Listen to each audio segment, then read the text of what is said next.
Would you have done something differently than President Biden during the past 4 years?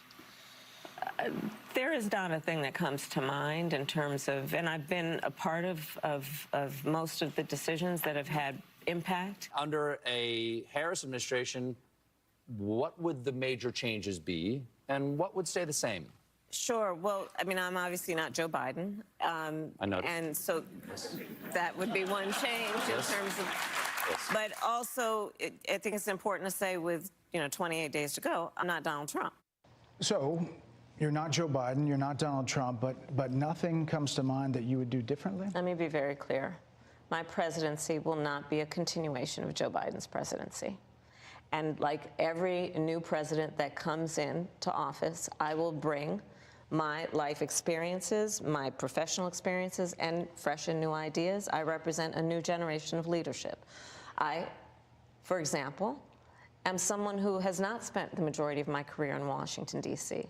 I invite ideas, whether it be from the Republicans who are supporting me, who were just on stage with me minutes ago, and the business sector, and others who can contribute to the decisions that I make about, for example, my plan for increasing the supply of housing in America and bringing down the cost of housing, addressing the issue of small businesses, which is about working with the private sector to bring more capital and access to capital to our small business leaders, including my plan for a $25,000 down payment assistance for first-time home buyers and for small businesses, extending the tax deduction from $5,000 to $50,000. We've heard a lot about those plans in recent days. Your campaign slogan is a new way forward, and it's time to turn the page.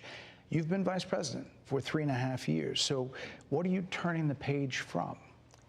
Well, first of all, turning the page from the last decade in which we have been burdened with the kind of rhetoric coming from Donald Trump that has been designed and implemented to divide our country and have Americans literally point fingers at each other. Rhetoric and an approach to leadership that suggests that the strength of a leader is based on who you beat down instead of what we all know. The strength of leadership is based on who you lift up. The strength of an American president, which is one who understands that the vast majority of us have more in common than what separates us. Madam Vice President, more than 70% of people that is tell about pollsters, turning the page on rhetoric that people are frankly exhausted of, Brett. More than 70% of people tell the country is on the wrong track. They say the country is on the wrong track. If it's on the wrong track, that track follows 3.5 years of you being vice president and President Biden being president. That is what they're saying, 79% of them. Why are they saying that if you're